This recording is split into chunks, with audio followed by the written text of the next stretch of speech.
नमस्कार, मैं हूं अखिलेश पांडे और आप देख रहे हैं सी न्यूज़ भारत। वक्त हो चुका है न्यूज़ बुलेटिन का। खबरों के इस बुलेटिन में सबसे पहले बात करेंगे झारखंड की, जहां पाकुड़ के समाजसेवी लुत्फुल हक को केंद्रीय कानून राज्य मंत्री एसपी सिंह बघेल ने किया सम्मानित। अगली खबर भी झारखंड से है, जहां बस की जोरदार टक्कर में बाइक सवार 2 युवकों की हुई मौत। साथ ही आगे चर्चा होगी कौशाम्बी की, जहां कालेश्वर घाट नाना आश्रम में 5 दिवसीय कथा का किया गया आयोजन। और भी तमाम खबरों पर आइए विस्तार से करते हैं चर्चा।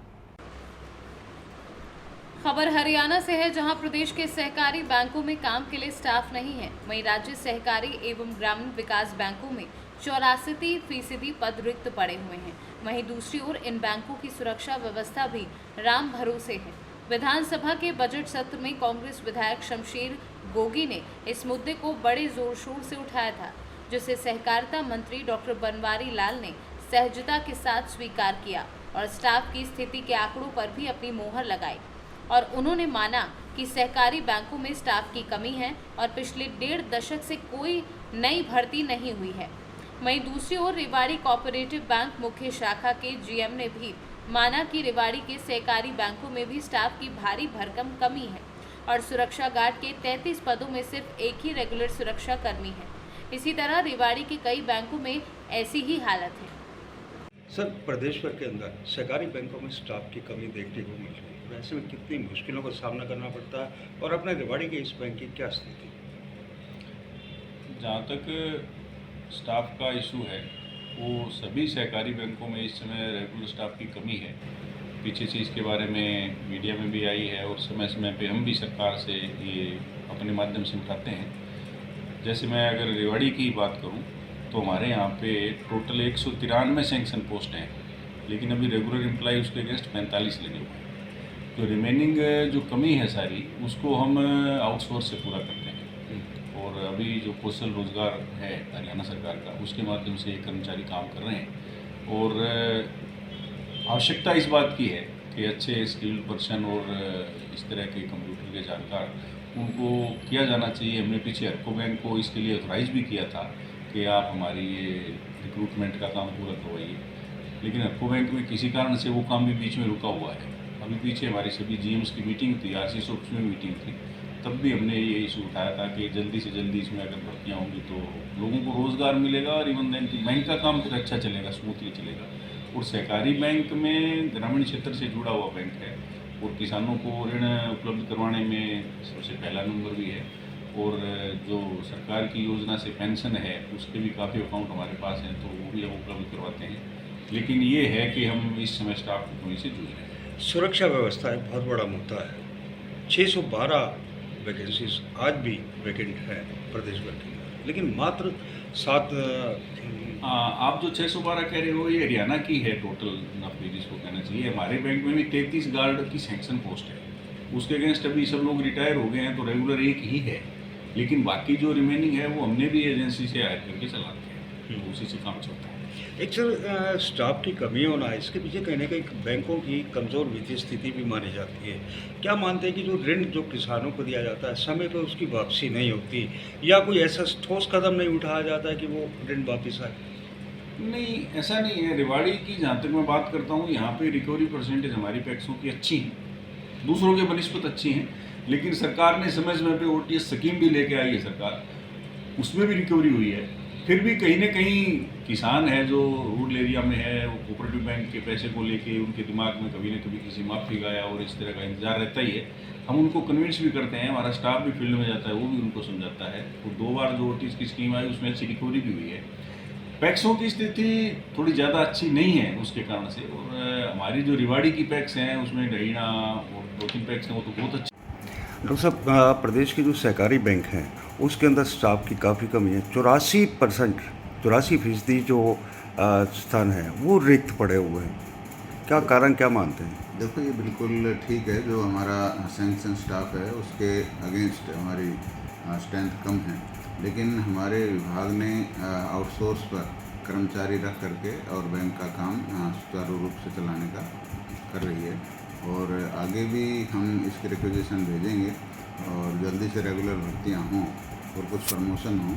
लेकिन फ़िलहाल हम आउटसोर्स के जरिए विभाग को चला रहे हैं। एक सर, इन बैंकों के अंदर जो सुरक्षा कर्मियों की भी बड़ी कमी है। 612 स्थान है, लेकिन मात्र 7 सुरक्षा कर्मी ही है। देखो, ये भी आउटसोर्स से ही हम पूर्ति कर रहे हैं। जहाँ जहाँ बैंकों में ज़रूरत है, बैंक का जो अधिकारी है GM उसके लिए ऑथराइज है, वो मतलब आउटसोर्स पर ले सकता है। सर, इसका कारण क्या मानते हैं? क्या कमज़ोर वित्तीय स्थिति मानते हैं बैंकों की? नहीं, एक्चुअल में क्या है कि जो ये हमारी पैक्स हैं, इसके अंदर ये किसानों से जुड़ा हुआ बैंक है, और पैक्स के अंदर किसानों को लोन दिया जाता है, और सरकार जो ब्याज है 4% प्रदेश सरकार और 3% केंद्र सरकार वहन करती है, और किसानों को फ्री ऑफ कॉस्ट जो फसल ऋण मिलता है वो दिया जाता है। लेकिन काफ़ी किसान उस लोन को वापस नहीं करते, तो उसकी वजह से थोड़ी दिक्कत आती है, तो ये समस्या है। क्या वन टाइम सेटलमेंट मीटिंग भी होती है इनके साथ? क्या उनमें ऋण वापस नहीं आता है?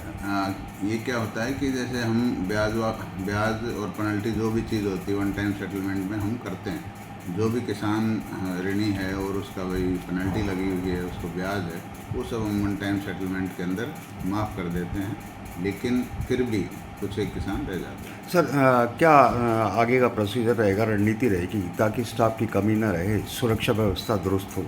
मैंने कहा ना, अभी तो आउटसोर्स पर या हरियाणा कौशल रोजगार निगम के तहत हम स्टाफ भर्ती कर रहे हैं, और जल्दी इसका समाधान निकालेंगे। रेवाड़ी से सीनू संवाददाता चरण सिंह की रिपोर्ट। खबर पाकुड़ से है, जहां प्रेस क्लब ऑफ आगरा और उत्तर प्रदेश जर्नलिस्ट एसोसिएशन के तत्वाधान में आयोजित Indo Nepal Bangladesh media conclave 2023 का शानदार आगाज किया गया। कार्यक्रम का आयोजन आगरा के 5 सितारा होटल क्लार्क शिराज के शहनाज हॉल में किया गया। सम्मेलन में झारखंड राज्य के पाकुड़ के समाजसेवी लुत्फल हक द्वारा समाज सेवा के क्षेत्र में किए गए कार्यों की सराहना की। इस दौरान केंद्रीय विधि एवं न्याय राज्य मंत्री प्रोफेसर SP सिंह बघेल ने कहा कि पाकुड़ जैसे छोटे शहर में रहकर भी समाज सेवा का कार्य कर रहे उसे इग्नोर नहीं किया जा सकता। वहीं कार्यक्रम में सैकड़ों की संख्या में देश विदेश से आए पत्रकारों ने हिस्सा लिया। वहीं अतिथियों का माल्यार्पण क्लब के अध्यक्ष अशोक अग्निहोत्री, वरिष्ठ पत्रकार विनोद भारद्वाज, आदर्श नंदन गुप्ता आदि ने किया। पाकुड़ से सीनू संवाददाता अभिषेक तिवारी की रिपोर्ट। खबर पलामू जिले से है, जहां मेदिनी नगर मुख्य पथ पर गुरुवार को सुबह औरंगाबाद की ओर से मेदिनी नगर जाने वाली बस ने अनियंत्रित होकर बाइक सवार 2 युवकों को जोरदार टक्कर मार दी, जिससे दोनों युवक की घटनास्थल पर ही मौत हो गई। वहीं इस घटना से आक्रोशित ग्रामीणों ने औरंगाबाद मेदिनी नगर मुख्य पथ को जाम कर दिया। वहीं सूचना पर पहुंची पुलिस और SP ऋषभ गर्ग एवं थाना प्रभारी दीपक ने घटनास्थल का निरीक्षण किया। मृतक युवक में एक की पहचान नावा बाजार पत्रकार बबलू प्रसाद गुप्ता के 16 वर्षीय भतीजे छोटू प्रसाद और दूसरे की पहचान उंटारी प्रखंड के मुरुवा कला निवासी चंद्र प्रकाश के रूप में हुई है। वहीं गुस्साए ग्रामीणों ने मुआवजे की बात कही, जिसके बाद जाम हटा। पलामू से सीनू संवाददाता मिथिलेश विश्वकर्मा की रिपोर्ट। कानपुर दक्षिण विधनु के द्विवेदी नगर स्थित ऑर्किड हॉस्पिटल में पूर्व कर्मचारी अपने साथियों संग हॉस्पिटल में घुस गया और हंगामा किया और संचालक द्वारा मना करने पर डॉक्टर पवन शर्मा से अभद्रता की और मोटी रकम मांगी। बीते फरवरी माह में पूर्व कर्मचारी की पत्नी की डिलीवरी हुई थी, जहां बच्चे की तबीयत बिगड़ी तो उसे नौबस्ता के एक निजी अस्पताल में भर्ती कराया गया था, जहाँ बच्चे की तबीयत नाजुक थी और NICU में बच्चा भर्ती था। परिजन इलाज का खर्चा नहीं उठा पा रहे थे, जिसके कारण उन्होंने लिखित रूप से उसे डिस्चार्ज करा लिया। घर में बच्चे को ले गए, जहां बच्चे की तबीयत बिगड़ी और बच्चे की मौत हो गई। वहीं 3 महीने बीत जाने के बाद मंगलवार को ऑर्किड हॉस्पिटल में पूर्व कर्मचारी अनुज हॉस्पिटल में घुस आया और हंगामा करने लगा। फरवरी माह की बात को लेकर हॉस्पिटल संचालक से अभद्रता करने लगा और सोशल मीडिया में हॉस्पिटल के खिलाफ गलत पोस्ट डलवाने की धमकी भी दी। डॉक्टर साहब, क्या नाम है आपका और क्या हुआ है हॉस्पिटल में? पवन शर्मा मेरा नाम है। ऑर्किड हॉस्पिटल का संचालक हूँ मैं। मैनेजमेंट यहाँ का देखता हूँ। क्या हुआ था पूरा मामला? क्या है? मेरे यहाँ अनु द्विवेदी नाम का लड़का काम करता था PRO पद पर। तो इसकी वाइफ की डिलीवरी थी, तो 11 फरवरी को मेरे पास ले करके आया, भर्ती कराया अपनी वाइफ को। ये तो जब मेरे यहाँ भर्ती किया तो डॉक्टर नेहा सिंह थी, तो वो देखने के लिए गई तो अनु द्विवेदी ने मना कर दिया कि हम डॉक्टर नेहा सिंह को नहीं दिखाएंगे, मेरे वाइफ का ट्रीटमेंट डॉक्टर प्रज्ञा वर्मा से चल रहा है, मैं उनको दिखाऊंगा और उन्हीं से ऑपरेशन करवाऊंगा।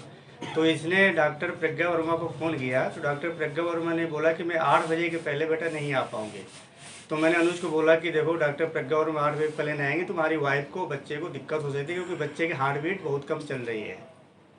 तो अनुज ने बोला वो मेरी जिम्मेदारी है, मेरी रिस्पॉन्सिबिलिटी है, मैं अपने डॉक्टर से ही ऑपरेशन कराऊंगा। तो 8 बजे मैडम के आते आते डिलीवरी आउट हो गई है, जिसमें बच्चा जो है रोया नहीं। तो अनुज स्पंदन हॉस्पिटल बच्चे को लेके गए और वहाँ पर 4 से 5 दिन रखे, जिसमें अपनी मर्जी से अनुज ने वहाँ से बच्चे को निकाल के लाया कि मैं अपने बच्चे को अपनी मर्जी से ले जा रहा हूँ, अगर मेरे बच्चे किसी प्रकार कोई समस्या होती है तो मैं खुद जिम्मेदार हूँ, किसी हॉस्पिटल या डॉक्टर की जिम्मेदारी नहीं होगी।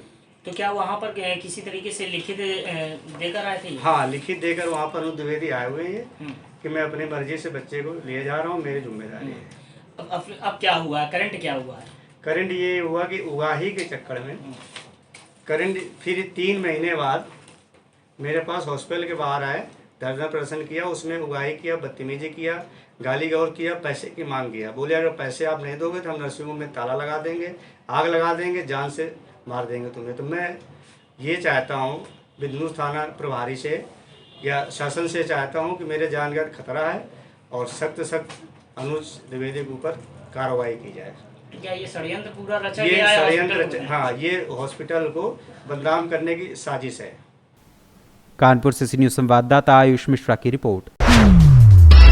खबर कौशाम्बी से है, जहां कड़े धाम मां गंगा के किनारे कालेश्वर घाट नाना आश्रम में 5 दिवसीय कथा प्रवचन का कार्यक्रम चल रहा है, जिसके कथावाचक देवी प्रसाद मिश्रा है। वहीं बीते 17 तारीख को भंडारे का भी आयोजन किया गया, जिसमें समस्त भक्तगणों ने प्रसाद ग्रहण किया। वहीं इस दौरान व्यवस्थापक फरारी बाबा, जंगली बाबा आदि लोग उपस्थित रहे। प्रयागराज से सीनू संवाददाता बुद्धसेन वर्मा की रिपोर्ट। खबर जिला देवास के सोनकत से है, जहां स्थानीय सिविल अस्पताल में नवीन भवन निर्माण कार्य हो रहा है, जिसमें ठेकेदार द्वारा भवन निर्माण कार्य में घटिया सामग्री का उपयोग किया जा रहा है। आपको बता दें कि 8 करोड़ रुपए लागत से बन रहे इस नवीन भवन निर्माण कार्य में ठेकेदार द्वारा बालू रेत के साथ उससे मिलती जुलती लाल रंग की मोरम मिलाई जा रही है। वहीं काली रेत की जगह धूल वाली काली चूड़ी का उपयोग भवन निर्माण में किया जा रहा है। वहीं इस संबंध में जब क्षेत्रीय विधायक एवं पूर्व मंत्री सज्जन सिंह वर्मा को बताया गया तो उन्होंने कहा कि अस्पताल के नवीन भवन निर्माण हेतु हमने करोड़ों रुपए दिए हैं, लेकिन भवन निर्माण कार्य में घटिया सामग्री का उपयोग ठेकेदार द्वारा किया जा रहा है, जो खुलेआम भ्रष्टाचार को दर्शाता है। सज्जन सिंह वर्मा ने जिला कलेक्टर एवं जिला चिकित्सा अधिकारी को इस पर ध्यान देने को कहा है। यही कहा कि ये मैं जिस स्थान पर खड़ा हूँ, ये हॉस्पिटल मुझे यहाँ नर्क के जैसा लगता है। यहाँ डॉक्टरों ने स्पेशल अपनी एफर्ट्स करना चाहिए कि इतनी करोड़ की राशि हम लोगों ने ला के दी है, इतना घटिया निर्माण, घटिया गुणवत्ता की सामग्री। अरे हॉस्पिटल एक बार बन जाए ताकि सैकड़ों गांव है इसका उनके लोगों को स्वास्थ्य सेवाएं मिले, पर यहाँ मुरव्वत किसी को नहीं है। मैं तो कहता हूँ कि मानवता मर चुकी है। मुझे तो ये देखने में आ रहा है इतना घटिया निर्माण हो रहा है कि मैं पत्रकार साथियों से अनुरोध करता हूँ कि बार बार इस तरह के घटिया निर्माण को आप दिखाइए। हो सकता है कलेक्टर साहब की आत्मा जागृत हो जाए, CHMO की आत्मा जागृत हो जाए, ठीक हो जाए। देवास से सीनू संवाददाता साजिद पठान की रिपोर्ट।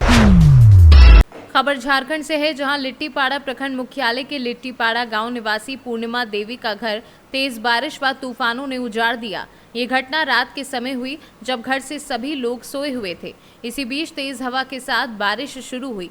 तेज हवा के झोंकों से पेड़ की डाली घर के एल्बेस्टर पर गिरी, जिससे घर पर सोए सभी लोग बाल बाल बच गए, लेकिन एल्बेस्टर टूट गया, जिससे हजारों रुपए का नुकसान हो गया है। वहीं पूर्णिमा देवी ने प्रशासन से उचित मुआवजे की मांग की है। झारखंड से सीनू संवाददाता प्रशांत मंडल की रिपोर्ट। खबर रायबरेली से है, जहां इनरव्हील क्लब रायबरेली ने भीषण गर्मी से राहत दिलाने के लिए स्थानीय स्टेडियम में वाटर कूलर लगवाया है।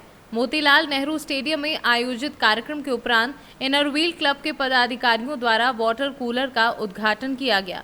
इनरव्हील क्लब रायबरेली के अध्यक्ष सीमा श्रीवास्तव ने आए हुए अतिथियों और खिलाड़ियों का स्वागत करते हुए कहा कि स्टेडियम में आने वाले खिलाड़ियों और मॉर्निंग वॉकर्स की मांग पर इनरव्हील क्लब द्वारा स्टेडियम में बड़ा वाटर कूलर लगवाया गया है, जिससे स्टेडियम में आने वाले लोगों को तपती गर्मी में ठंडा पानी पीने को मिल सके। वहीं उद्घाटन कार्यक्रम में जिला क्रीड़ा अधिकारी सर्वेंद्र सिंह चौहान, स्काउट गाइड के पूर्व प्रभारी लक्ष्मीकांत शुक्ला और रोटरी क्लब के अध्यक्ष अरविंद श्रीवास्तव विशेष रूप से उपस्थित रहे। इस अवसर पर इनरव्हील क्लब की पूर्व अध्यक्ष ममता कपूर, पूनम कपूर आदि लोग उपस्थित रहे। वहीं अंत में सचिव अनामिका गुप्ता ने कार्यक्रम में आए हुए अतिथियों के प्रति आभार व्यक्त किया। मैम क्या नाम है और क्या प्रोग्राम है? मैं सीमा श्रीवास्तव, इनरव्हील की प्रेसिडेंट, अपनी टीम के साथ यहाँ स्टेडियम में वाटर कूलर डोनेट किया गया है बच्चों के लिए, तो उसके इनॉग्रेशन के लिए यहाँ पर हम लोग उपस्थित हुए। कितनी महिलाएं आप यहाँ पे? हमारे इनरव्हील क्लब के पास प्रेसिडेंट और कुछ मेंबर्स हमारे साथ हैं। हमारे पास प्रेसिडेंट जो हमको समय समय पर गाइड करते रहते हैं, सहयोग देते रहते हैं, और हमारी टीम बहुत पूरी तत्परता से हमारे साथ लगी हुई है। और यहाँ पर जो ग्रामीण क्षेत्र से बच्चे आ रहे हैं खेलने के लिए, यहाँ के स्पोर्ट्स ऑफिसर शिवेंद्र सिंह चौहान जी का आग्रह था कि बच्चों के लिए यहाँ पर गर्मी में बहुत प्रॉब्लम हो जाती है पानी पीने की, तो ठंडे पानी की व्यवस्था के लिए कुछ कोई क्लब करे। तो हमने इनरव्हील क्लब की तरफ से हमारी पूरी कमेटी ने ये आज डोनेशन किया हुआ है। बच्चे बहुत खुश हैं। रायबरेली से सीनू संवाददाता इंद्रेश की रिपोर्ट। खबर सागर जिले से है, जहां देवरी विधानसभा क्षेत्र के ग्राम रमखिरिया में कई वर्षों से चली आ रही बिजली पानी की समस्या को लेकर ग्रामीणों द्वारा विगत दिनों एसडीएम एवं कलेक्टर को बार बार ज्ञापन देने के बाद भी कोई सुनवाई न होने के कारण भीम आर्मी विधानसभा अध्यक्ष शिवा अहिरवार के नेतृत्व में ग्रामीणों ने महाराजपुर जबलपुर रोड पर चक्का जाम किया, जिसमें 2 घंटे तक चक्का जाम रहा। वहीं इस बात की जानकारी होने पर पुलिस प्रशासन वहां पहुंचा और ग्रामीणों से बात करते हुए एसडीओपी पूजा शर्मा ने बताया है कि सागर कलेक्टर के आदेश पर आश्वासन दिया गया है, 3 दिन में ग्राम में पानी एवं बिजली की समस्या का निराकरण कर दिया जाएगा। वहीं आश्वासन के बाद ग्रामीणों ने धरना एवं चक्का जाम समाप्त किया एवं एसडीओपी पूजा शर्मा को ज्ञापन सौंपा। और भीम आर्मी विधानसभा अध्यक्ष शिवा अहिरवार ने कहा कि अगर जल्द ही 3 दिन में समस्याएं हल नहीं हुई तो भीम आर्मी एवं समस्त ग्रामवासी मिलकर अनिश्चितकालीन के लिए धरने पर बैठ जाएंगे। सागर से सीनू संवाददाता गिरीश शर्मा की रिपोर्ट। फिलहाल के लिए इस न्यूज़ बुलेटिन में बस इतना ही। देश दुनिया की तमाम खबरों के लिए देखते रहें सी न्यूज़ भारत, और खबर आपके साथ, आपके हाथ।